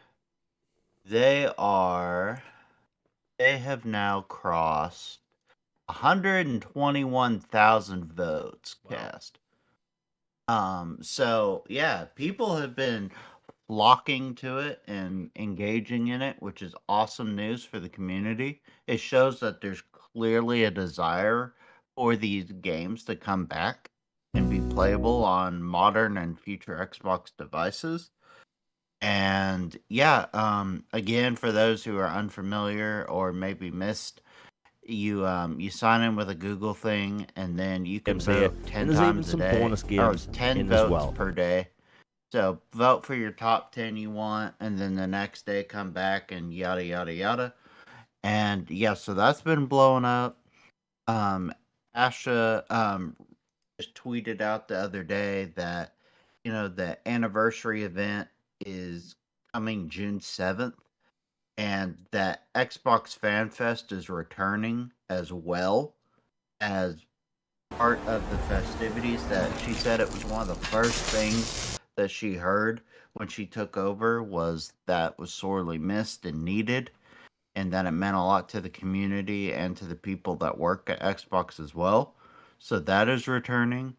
And I'm not a betting man, but if I were a betting man, I would reckon FanFest is somewhere you would see a BC related announcement if that were to happen. At that or the main showcase for June 7th. Somewhere in there. And it seems like, the GDC panel that Jason did, it implied a lot about BC stuff, and some people read one way, some read another, and I think there is a lot of smoke to the idea that we'll be getting a batch, particularly Activision focused, of classic games that they finally own the licenses to, get them out there and celebrate the community. Yeah, I mean, we never thought we would get a list of new BC games in 2021. And there are people that will look at the current game landscape and think, oh, but I want new games. They don't really care much about BC, but every time there's been a backwards compatibility announcement, people get excited. I've never understood why people. I've never understood the people that hate on people liking older stuff too. Yeah, Like, it's crazy. nobody gets crap for liking Star Wars or Godfather or Alien or Predator. You know how many of these franchises have been around for like 40 plus years and nobody bats an eye about it? Why is it gaming that they act all hoity toity about? It's just weird. It's loser behavior. Yeah, I don't get it. If I post oh, I'm watching Alien. Didn't Alien come out in 78? Like, Yeah, it's been a hot minute. like, Yeah. nobody cares that it's an old film. But with video games, it's a completely different mentality. People are against it, and oh, you want to have access to less games? Okay, I just don't get it. But one of the reasons why I mention it is because in whenever you do mention licensed titles, people feel the need to say straight away because, as someone that covers gaming on a daily basis, clearly I've never thought of this. Licenses are obviously a problem, right? Your superhero games. Impossible? No. Doable? Yes. But difficult? Yeah. But, the reason I always bring up the Transformers games is because, Hasbro's mentioned it in the past. If you look at all their films come out in the future, they've had multiple Transformers films cancelled. They want games out on their, based on their existing franchises. They cancelled I think the character's called Snake Eyes from G.I. Joe. It's more of an American thing, so I don't know. But the AAA G.I. Joe game got cancelled. So they don't really have many games in development. I think there's a Transformers game in development. It's Saber Interactive. But other than that, there's nothing. So having older games brought back. And by the way, if you ever talk about Transformers War for Cybertron or Fall of Cybertron, people's eyes light up like a Christmas tree because people remember those games and how good they were. I only played the demo for the campaign and the multiplayer, and even I remember having a good time, even in the multiplayer. So those games have a lot of love, and I bet Microsoft could get something done. Do I expect, let's see, X-Men Origins Wolverine backwards compatible? No chance. I don't expect that. I would like to be proven wrong. Don't get me wrong. But my God, that game would be great to have back. So hopefully they surprise us. And last time we got a BC list, I think it was like 70 games, 71 games. If we get the same again, I'll be happy. There's still a lot of games available or stuck on 360. Like I mentioned, the Saboteur all the time, and Medal of Honor 2010, Medal of Honor Warfighter, Star Wars: The Republic Heroes game, the Clone Wars game. Right, so many games they could bring back. And even ports. Like, look, can you remember about a year ago, there was just a random listing for a new version of Singularity? Yeah, and we haven't seen anything come of that. And like I remember the Arx Fatalis, which was like an OG Xbox game from Arcane, like randomly got re-rated, and we haven't seen anything from that. So it feels like they know that these IPs still have value and still have, like fans and people want to experience them. And now that you own Activision and Bethesda, like you can surely at least make the Crash, the Spyro, the Quake 4, Return to Castle Wolfenstein, and Wolfenstein '09 and Quake Wars, like stuff you 100% unequivocally own.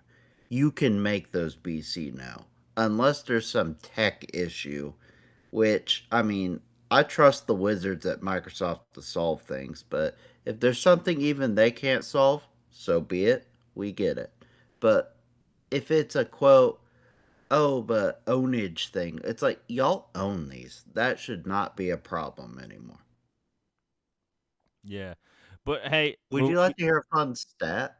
Speaking of which, um, according to the database from Xbox Game Preservation, like original Xbox coverage, for example, only 7% of the original Xbox's library is playable.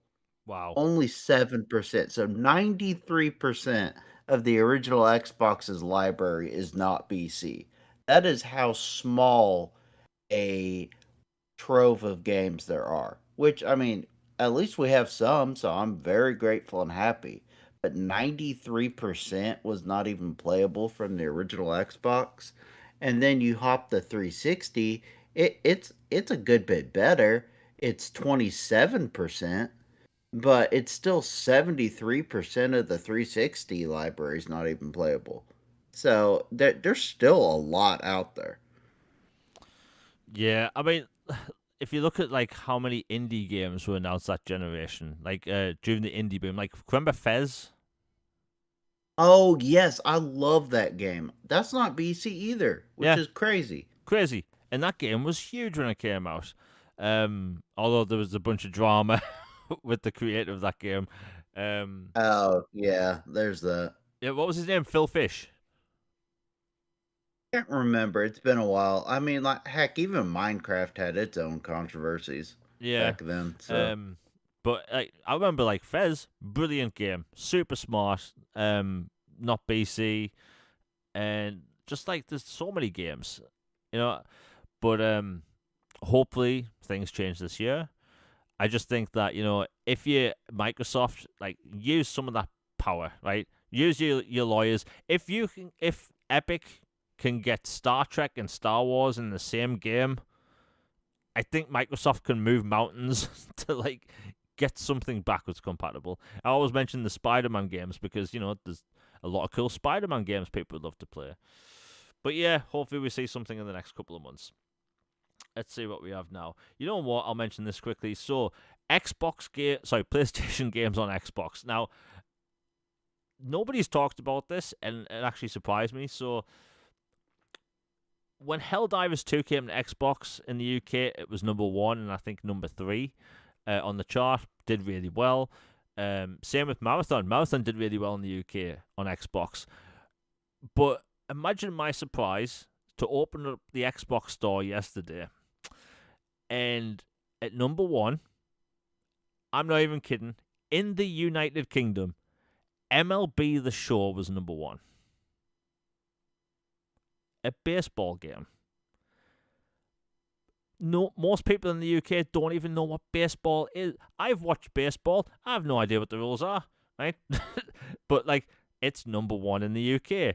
I have no idea how that was a thing. So like, some of their games that Sony puts out on Xbox, or at least all of them so far, have charted number one in the UK, which is actually really cool. Now, what will this lead to? More games? I mean, look, they have a couple of online service games in development, such as, I think it's called Fair Games, which was one of the creators of Assassin's Creed's new studio, who she left. We could see more games. We really could. Yeah, MLB The Show. I couldn't believe it. I actually refreshed the store several times to see if it was just an error. But yeah, MLB The Show, number one in the UK. Like, I don't know why, because to watch baseball in the UK, you either watch it on YouTube or on some obscure channel at 3 a.m. It's not a thing here. But yeah, I just thought that was really surprising. So if anyone thinks that Sony's going to stop putting games, because you probably saw this, Logan, there's been a big back and forth online about whether Microsoft will start doing exclusives again or not. And yeah, one of the things people keep bringing up is like, but what about the money Microsoft's making? It's like, that's a very good point. However, Sony's clearly making money off these games as well, so shouldn't we say the same? Like, because, like, Logan, you've obviously seen this. People are okay with this weird kumbaya thing that Microsoft's been doing for years. Yay, let everyone play every game that comes out. But they don't want that for the other games on other consoles as well. That's bizarre. Yeah, I have to be very careful how I phrase this, but Yeah. I am very disappointed in some of the larger voices in the Xbox community that have, or maybe not even Xbox, just gaming community that are so obviously two-faced about this kind of stuff. Yep. And like will champion, we think everything should be everywhere, and like peace and love and joy and just rainbows and kittens and all this wonderful happy nonsense. But then the other company does something completely different, and they're like, yeah, it makes sense, it's the way they should, and there's no reason it should come here or there or this and this. And then it's like, well, then maybe Xbox should go back to what they used to do back when they were, top bully on the block, or were at least in a better state than they are now. Like, you can't say the downfall or the bad turn for Xbox 100% is related, but you could say it definitely was, at least in part, associated with some of the recent decisions made.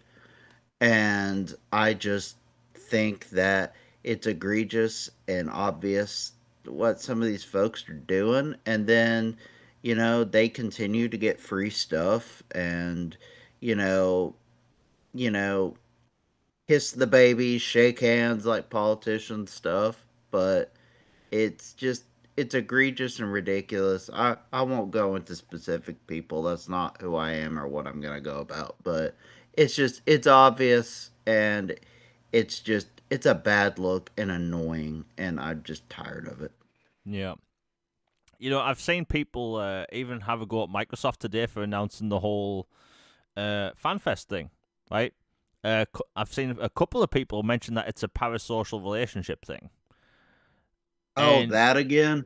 yeah, Yeah. and I just shook my head because, like, doesn't Nintendo do this thing at the Nintendo New York headquarters or New York store where they show all these, what do you call it, Nintendo Direct to people live? Isn't that the same thing? Just like, more often. But yeah, I just saw people today mention how it's a parasocial thing between Xbox and the fans, and I just thought that is such a sour take, because you have Sony that doesn't interact with any of their player base. None. You have Nintendo that only interacts, Nintendo of America interacts with their fans at these shows where they show the Nintendo Directs live. And you have Xbox that no matter what they do, they are picked apart, right? They didn't do FanFest last year. They were picked apart. They bring it back this year, and now it's a parasocial relationship thing. So which is it? Is it bad that they got rid of it? Or is it bad that they're bringing it back? Like, which one is it? It can't be both. And like you said, there are some like bigger voices in the gaming landscape that, yeah, clearly get free crap all the time. There are people in the gaming landscape that no matter what they say about Xbox, they'll still get free stuff. You know, that's just the name of the game.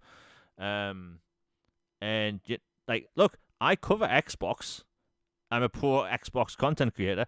I can name everything Microsoft's ever given me, and I can tell you right now. Flight Simulator review code, which was provided to me by a third-party company, and Age of Mythology review code, which was provided to me by a third-party company. But I've never gotten anything for free off Microsoft, right? But you have these people, these mouthpieces that will just like say the weirdest things out of nowhere in some very disingenuous ways, and they'll get free stuff. It's very bizarre behavior. But yeah, this weird back and forth I've just seen all this past week about the whole exclusive thing, and like I was saying it today on Boom Show, and I'll mention it again. And I'd like to know people in chat's opinion. I'd like to know your opinion as well, Logan, before you go. Like, ever since Microsoft announced they're doing the multi-platform thing, the biggest gripe for me isn't the fact that the games are going to other platforms. It's the fact that the conversation stopped being about the games, right? So it used to be like, hey, Starfield releases this September in 2023. It has this feature. It has that feature. You can do this, this, and that, right? Cool beans. We get to know about the game. But now when a game's announced, what do we see? We see, hey, Gears of War E-Day is going to be shown the direct straight after the summer showcase. What's the number one reply you see underneath these posts? Can't wait to play that. When's it coming to PlayStation? Yeah, can't wait to play that on my PlayStation 5. PlayStation 5 Pro Enhanced.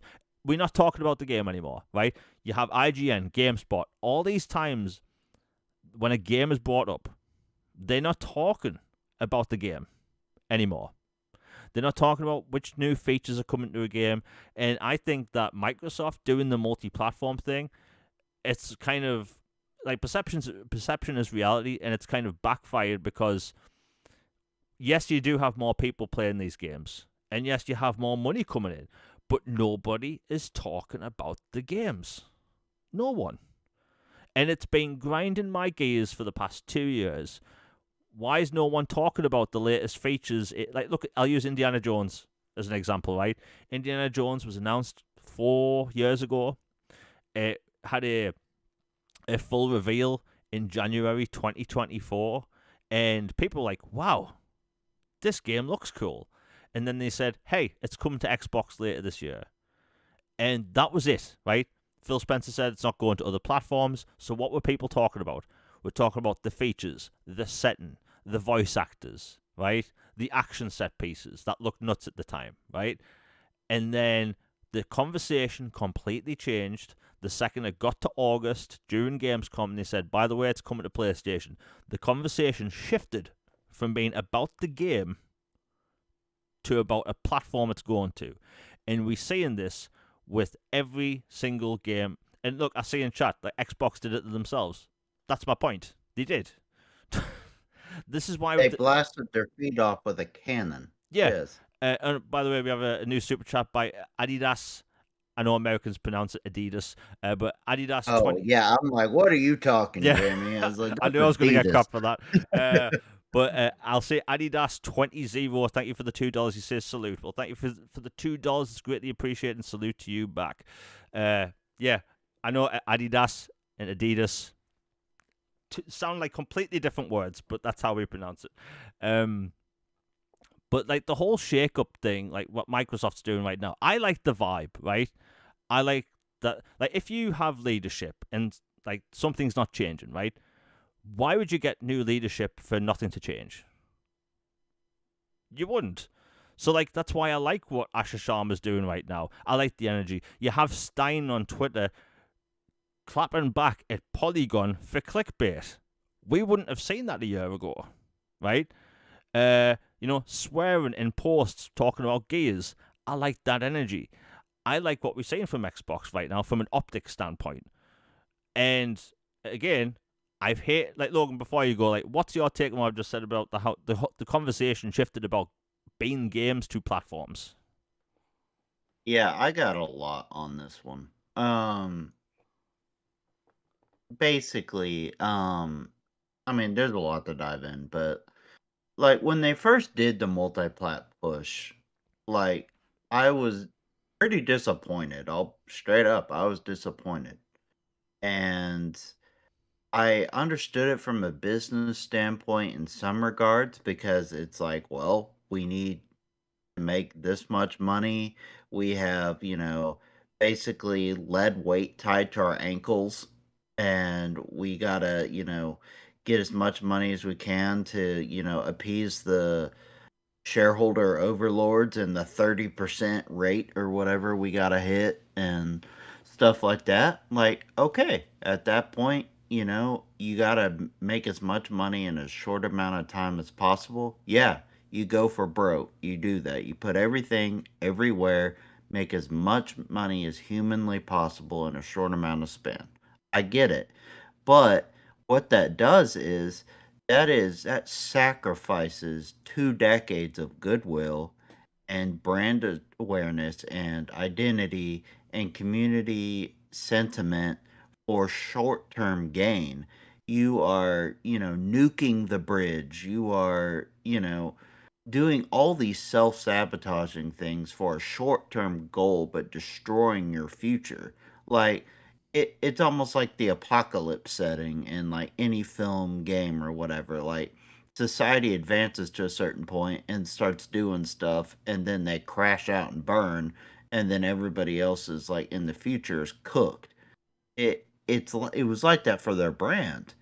And you don't bring in a new leader, a new leadership team, new energy just to shuffle chairs on the Titanic. That's not what you do. There's clearly a purpose and a renewed energy in the platform, and I've had some faith restored in the platform. Like they still got to prove it and they still got to, deliver the goods and really, really hone in on good energy and good faith, like backwards compatibility. Like a new batch would go a long way. Not even kidding. It really would. You know, bringing back some other like iconic franchises or like even something as simple as revamping the achievement system or 360 games, current games, adding retroactively to OG games, something like that goes a long way.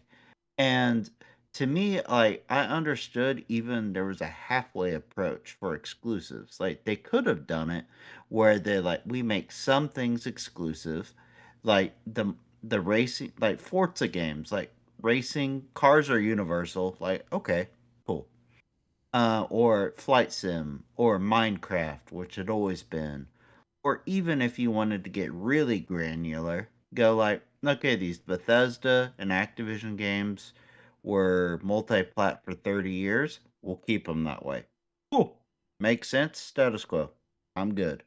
When they cross that line to me is when you start going into the Trinity or the Four Horsemen, like whatever you want to call it, category or Gears, Halo, Fables, like there should have been a red line. Like you do not, under any circumstances, cross this line and start bringing this stuff over to other places, and basically um blighting and vulturing your own brand just to appease a short-term game at the loss of your soul as a company. And that's basically what it seemed like they did. Might seem incredibly dramatic, but I'm just trying to make a point. Is that It felt like they nuked their own goodwill and brand image just to make a quick buck. And then at the end, they realized, oh, bleep, we screwed ourselves. And now everybody's mad at us. And these people we were trying to appease never really liked us anyway. They just wanted extra games from us, and they had no interest in our brand to begin with. And it just goes back to the content creator stuff, everything. Just I love what Astra's doing so far. Keep this new energy, and seriously, you don't have to make everything exclusive, but at least have some core soul like titles that you just make exclusive for Xbox, if nothing else, to restore faith, happiness, and goodwill in the brand, and have something that separates Xbox from PlayStation. Because if you don't do that, then you're just another console brand. Yeah. I mean, nail on the head, man. Like, I've said for years, if they were to bring back Killer Instinct, that should be multi-platform. You know, Yeah, fight. fighting games, always. Yeah, fighting games live and die by their user base, so that makes sense. But like putting like Gears, Halo, Fable, Forza on, like even like late ports, I can kind of get behind, right? And for people that have followed for a while, like I've not really talked about the multi-platform stuff on the channel basically at all, right? I've mentioned it a couple of times. I haven't said whether I loved it. I haven't said whether I hated it. I've just said like it's a thing, and I move on. It's because it's a very sour topic for a lot of people. Um, Mhm. and honestly, I like to keep the peace. But honestly, I think, for some games, it makes complete sense. Like Kiln, right? Kiln comes out in April. It's a pottery-based party combat game, right? That I completely get. In fact, I think it's going to be the first. It might be the first Switch 2 game Microsoft puts out. Um, but like that Very make. cool. Sorry, say that again. I was just saying, very cool. Oh, like yeah, that'll be big on Nintendo, I'm guessing. Um, but like, why does everything have to go over? Because like, look, I agree. Wouldn't it be nice if you could wake up and your house is made of chocolate, rainbows are everywhere. You can play Super Smash Brothers on your Xbox. You can play Uncharted on your Switch, and you can play Zelda on your PlayStation. That would be a cool, magical world. But we don't live in that world where everything's made of chocolate and there's rainbows everywhere, right? Life isn't like that, right? So, like, ideally, it would be nice, but it's unrealistic. And notice the people that always say, I just want Xbox to do better. They don't mean that. They really don't. They crap on anything Microsoft does at every opportunity. And the second they start porting games to other platforms, those games are now good. So, like, it went from Xbox needs to do better to stop holding games hostage. That's what I'm always told, by the way, when I bring this up now. I want Xbox apparently to hold games hostage. One, that's the cringiest thing I've ever heard in my entire life. And two, if people really want Xbox to do better, don't they need to give people legitimate reasons to buy into the platform? Because there's a lot of reasons. And games being one of them, but games is the main one. And it's just like, I don't know why people are so okay with Microsoft not competing when they should want them to. Um, but my God, it's such a shame. It's such a shame because Xbox was at its highest during the 360 era, and during that time you had PlayStation that was at their highest, and you had the Wii, which was it sold like 120 million consoles or something. Everyone and their dog had one. In that generation, nobody was talking about who's failing. It was all talk about who could be number one. So that entire generation, they were constantly competing for number one. No negative talk, no doom and gloom on any platform. Yeah, the PlayStation 3 had its rough launch. Yeah, the Xbox 360 had the red ring of death, and the Wii had the bad port situation. But all in all three companies were thriving. And the fan base on each console, they were thriving as well. And because of their missteps, each platform improved. The 360 became a better console because they actually put out hardware that was better and it worked. Then they put out more first-party games. The whole PlayStation has no games thing was a thing, but guess what? PlayStation put their head down, got to work, and they put out an interesting lineup of exclusives that generation, right? They fixed the problem. And Nintendo, they start putting out a lot of big first-party games. So, like, that generation, everyone was a winner. But now, people just want to, like, demonize anything Xbox does. And if you even remotely mention about them going back to exclusives, it's a bad thing, apparently. Crazy.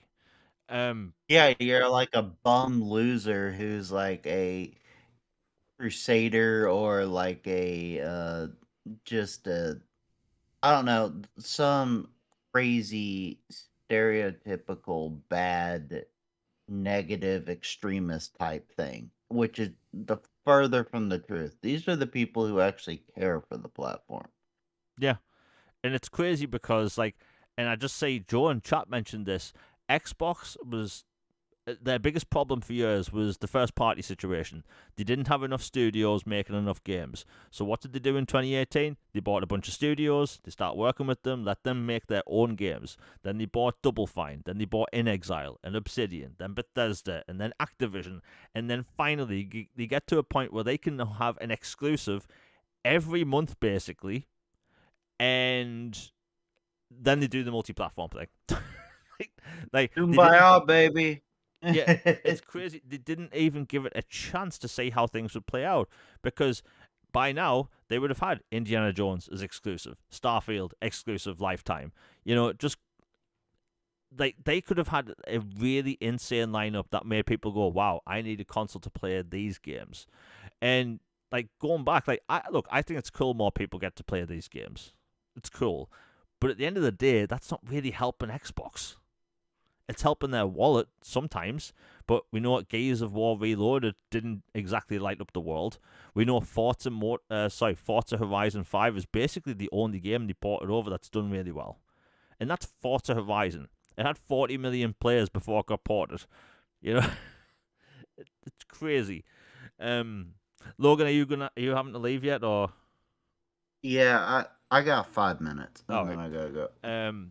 But it's just weird, man. You know, I mentioned this today on Boom Show. Like, I miss there being a focus on games, and every time I see a new game announced, it's just brought up, and like nobody talks about the game anymore. It's just talking about the platform, right? I post about upcoming games on here and on Twitter, but when I do Twitter, it's typically screenshots, GIFs, or video, right? Look at any of the replies to third-party games, such as I don't know, Stranger Than Heaven, right? You'll not have many replies. But if I post a video of, like, say, the new Fable game, you'll have at least one reply to every single post saying, can't wait to play on PlayStation Pro. They don't do this on the third-party games, but it's just the Xbox games. And it's all an optics thing, right? Xbox posts that they, like, Boom told me this today. Like, they had someone, the Halo team and Halo Studios, they had someone wearing a PlayStation T-shirt when they announced the PlayStation port, and they were talking about it. That crap can't go. Yeah. Like, I know it sounds silly and maybe childish, but I don't care. You don't see old guys at a presentation wearing Chevy T-shirts Yeah. or to use a car example, just an easy example. You can't be doing that. You just can't be doing that. Yeah, it's a bad move. It's a bad look, and hopefully they've learned from that. But like I said, it's an optics thing because if people keep pushing this stuff, and you know, like if we want Xbox to compete, and I'm not saying hey go back to everything being exclusive all the time, but you've got to do something to encourage people to buy into the platform because you have people that will say Xbox doesn't care about console sales. Every single person that says that, they're lying. They're either lying or ignorant because a company doesn't make hardware if they're in, like, Microsoft isn't a non-profit organization, right? So of course you want your hardware to sell. That's always been an idiotic thing to me when people say, "Oh no, they don't want it to sell." Are you an idiot? Like, is that really what you think? Like, they want hardware to sell, and Xbox is basically one of the last pieces of hardware that Microsoft actually makes. It's one of the most likable things that Microsoft makes, right? So like they have to do something to move the needle. And we'll see what Asha Sharma does. So far, I like what she's doing, and it's a good start. Like, for instance, the first thing she did was announce a new bunch of features for the console, which people have been wanting for the longest time. And they said, hey, we got those, working basically straight away when she got into office. That's great. They're listening. And I keep saying that Xbox needs to be the core of Xbox. And whenever I say this, I get replies on social media saying the console isn't the core focus. If you legitimately don't think the console is the core of the Xbox brand, you are an idiot. Purely said, right? Because Xbox is where the money's made at Xbox. It's not just cloud. It's not PC. It's the Xbox console. Those are the people that buy the games in bulk, buy the microtransactions in bulk, battle passes, all that stuff, right? Yeah, PC sales, that's a bunch. But most people on PC buy games on Steam.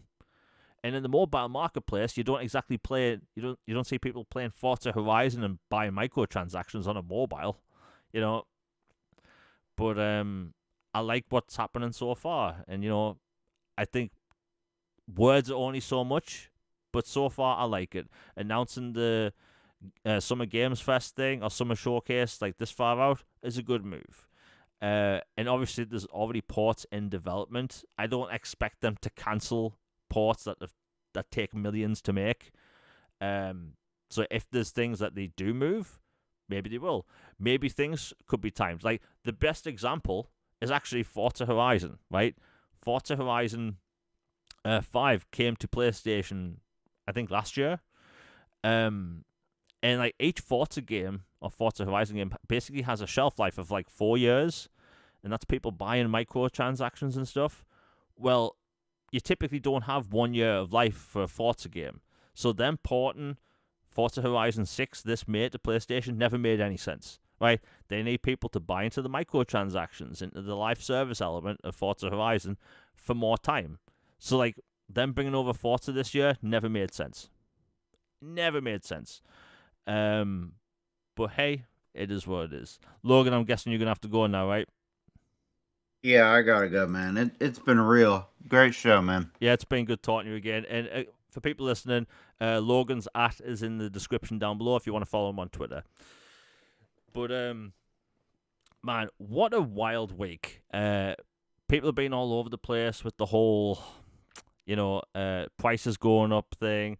People are predicting next-gen prices. People are trying to decide whether Xbox does exclusives again in the future. But it's all remained to be seen.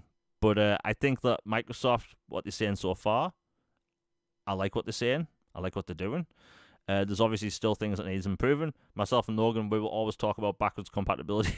Like, until every game, not really, but until every game is backwards compatible, I'm not going to talk about it. Not stop talking about it. And, it's the 25th anniversary of Xbox this year. They need to do something special. Tell the game, like, unfortunately, Microsoft, they've had to talk about hardware all the time in next gen all the time, even though next gen is 2 years away. Like, that's a bit crazy to me, But hey, it is what it is.